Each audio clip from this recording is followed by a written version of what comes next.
So in today's class we are going to discuss about pressure measurement. Pressure is defined as a normal force per unit area over which the force is applied. It is the effect of a force over a unit area, and the formula to find the pressure is P is equal to force per unit area. A is the area here, and the force which causes the pressure will be having a significantly different effect depending on the area over which the force is exerted. For instance, a force applied to an area of 1 millimeter square has a pressure that is 100 times as great as the same force when applied to an area of 1 centimeter square. So that is why a sharp needle is able to poke through the skin when a small force is exerted, but by applying the same force with the finger, it doesn't puncture the skin. Okay, it is because the area is different. With the needle contact, there is only a very small area with the skin, whereas with this finger, there is a somewhat larger area in the contact with the skin. Okay, so if we exert a same force in a small area, then the pressure will be more, whereas the same force is exerted in a larger area, the pressure will be less. So that is the relation between this pressure and force. Now let us move on to standards and calibration of pressure. Pressure is not a fundamental quantity, but they are derived from force and area, and this force and area is derived from mass, length and time. These mass, length and time are fundamental quantities. Okay, so this pressure is not directly a fundamental quantity, but the quantities from which it is derived is a fundamental quantities. Okay, that is, this pressure is indirectly derived from mass, length and time. Okay, now the pressure standards in the form of very accurate instruments are available for calibration of less accurate instruments. This pressure standards are used for calibration of less accurate instrument, and this pressure standards depends ultimately upon the fundamental standards for their accuracy. The basic pressure standards are in the form of precision mercury columns and deadweight piston gauges. So this basic pressure standards ranges from medium vacuum about 10 raised to minus 1 millimeter Hg to the several 100,000 pounds per square inch. This is the range over which the basic pressure standards may operate. Okay, so these are the various standards for various pressure ranges. So for the pressure range 10 raised to minus 1 to 10 raised to minus 3 millimeter Hg, the pressure standard that we use is McLeod vacuum gauge, and for the pressures below 10 raised to minus 3 millimeter Hg, we will use a pressure dividing technique along with this McLeod gauge. Okay, so here in this case, when the pressure is below this 10 raised to minus 3 millimeter Hg, a pressure dividing technique allows the flow through a succession of accurate orifices in order to relate the low downstream pressure to a higher upstream pressure, and this difference in pressure is accurately measured by McLeod gauge. Okay, so this is second type, and the other standard is which can be used instead of this McLeod gauge. It is Schulze hot cathode or radioactive ionization vacuum gauge that can be used in the place of McLeod gauge. That is, it have more accuracy while comparing to McLeod gauge. And also they can be used for measuring pressures below 10 raised to minus 3. That is, such a low pressures it can measure or it can standardize by using this McLeod gauge. Next, let us move on to some basic methods of pressure measurement. So, pressure can be transduced to force easily by allowing it to act on a known area. Therefore, we can say the basic methods of force and pressure measurement are same wherever this transduction is possible. That is, pressure to force transduction is possible. Okay, the basic methods are same for both these quantities. But in high vacuum region, these basic methods are not applicable for pressure measurement. In such regions, that is in such high vacuum regions, special vacuum techniques are used, and that techniques directly relates to this force measurement. In all other cases, that is whether in medium vacuum or in low vacuum, the pressure measurement is based on these basic methods. And these methods involves, first one, comparison with known dead weights acting on known areas. And examples for such devices are manometers and piston gauges. And the other type of method depend upon deflection of elastic elements subjected to unknown pressure. Okay, so these are the basic methods by which the pressure measurement can be done. So first let us see what is dead weight gauges and various manometers.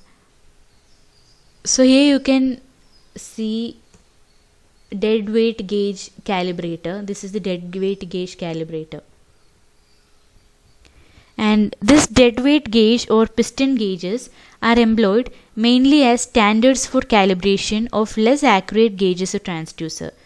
These are for calibration of less accurate devices. Now let us first see what is dead weight gauge calibrator. It's working.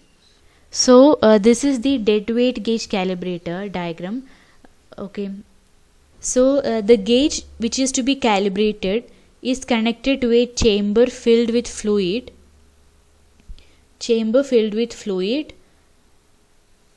whose pressure can be adjusted by some type of pump or bleed valve. So this is the bleed valve and this is the piston pump in this liquid chamber. This is a gauge which we need to calibrate. So this is connected to this gauge which we need to calibrate it is to be connected to a liquid filled cylinder whose pressure can be adjusted by this piston pump and bleed valve. And this gauge to be calibrated is also connected to a vertical piston cylinder to which various standard weights may be applied. This is the vertical piston cylinder. This is a piston, and above this we are adding some standard weight as per the requirement, and we are adding the weight until the pressure is slowly built up and the piston, that is this piston, and the weights above it are seen to float in this column. And at that point, when the floating happens, then the fluid gauge pressure can be obtained as the weight which we kept above this piston divided by the piston area. By calculating that is the weight divided by the piston area, we can obtain the fluid gauge pressure, which is the pressure above atmosphere, by this setup. So here for highly accurate result, a number of refinements and corrections are necessary. So for that, frictional force between the cylinder and the piston should be minimized by somehow. So for that, oil film is provided around in order to reduce the friction of this piston and the cylinder. So that is the working of this dead weight gauge calibrator. Next, let us move on to U-tube manometer. Here you can see this is a figure of a U-tube manometer, and dead weight gauges may be employed for absolute pressure measurements rather than gauge pressure measurements. if you're using dead weight gauges, then we need to place those gauges inside an evacuated enclosure, and also the pressure inside the enclosure must be known. That is, the degree of vacuum or the absolute pressure that is present inside that enclosure where we're keeping the dead weight gauges must be known for the accurate measurement by using the dead weight gauges. Okay, so this type of setup require an additional independent measurement method of absolute pressure. So that is, by some other means we need to understand what is the pressure inside that enclosure, then only we can use these dead weight gauge for further measurement. So this problem of this dead weight gauge can be avoided by using manometers. And manometers are of different types, and one of the simplest type of manometer is U-tube manometer, which you can see in this figure. Manometers are actually different types. That is, it may be self-balancing, or it is a deflection type or null type instrument. Any depending upon various principles, manometers are different, and this may be having continuous type output rather than stepwise output. And the accuracies of this dead weight gauges and manometers of similar ranges are usually comparable, but manometers become devices that we use mainly at high pressures because of the long liquid columns which we are using in manometers. So this in U-tube manometer, it is a type of basic form of manometer, and in this case the relation between this input and output under static condition is given by, this is a P1 pressure level in this column, and this is P2. So the relation between input and output is given by this P1 minus P2 divided by rho g. Rho is the density, mass density of the manometer fluid. What is the fluid inside? The density of the fluid is given by rho, and g is the gravity, local gravity, and h is the difference between this P1 and P2. So this difference between these two columns is given by P1 minus P2 divided by rho g. Rho is density of the liquid and g is gravity. So by this equation, that is by this difference in these levels, we can determine any type of pressure. That is, if this P2 if we are considering as an atmospheric pressure, then H is the direct measurement of P1 here. H is given by the equation what I have told, that is P1 minus P2 divided by rho g. Okay, so in that equation, if you are replacing P2 as atmospheric pressure, then H is given by H will give the direct measurement of P1 as the gauge pressure. Okay, if you are calculating that formula, then P1 will be the gauge pressure. So in this U-tube manometer measurement, the cross-sectional area of this tubing has no effect. Even if it is uniform or even if it is non-uniform, it has no effect in the measurement. That is, at a given location, the sensitivity depends on only the density of the manometer fluid. And the common type of fluid that we use inside this U-tube manometer are water and mercury. And in order to obtain high accuracy by this manometer, a number of corrections can be applied to this manometer. For example, when visual reading of this height h, without a formula, if you are directly reading this pressure difference from the scale, then the scale's temperature expansion must be considered. That is, the scale should not vary in length depending upon the temperature influence.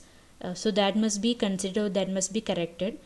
Otherwise, with the difference in this h or with the difference in this temperature, the scale measurement may vary there. Also, the difference in the density of the fluid, manometer fluid, with the variation with the temperature should be corrected, and also the local value of gravity G should be measured pre-hand. So these are all the measures that should be taken while we are measuring by means of U-tube manometer. So that's all about today's class. In next class, let us discuss about different types of manometers. They are working. The remaining two topics in this modules are elastic transducers and sound measurements, which we can see in the next sessions. Okay, thank you.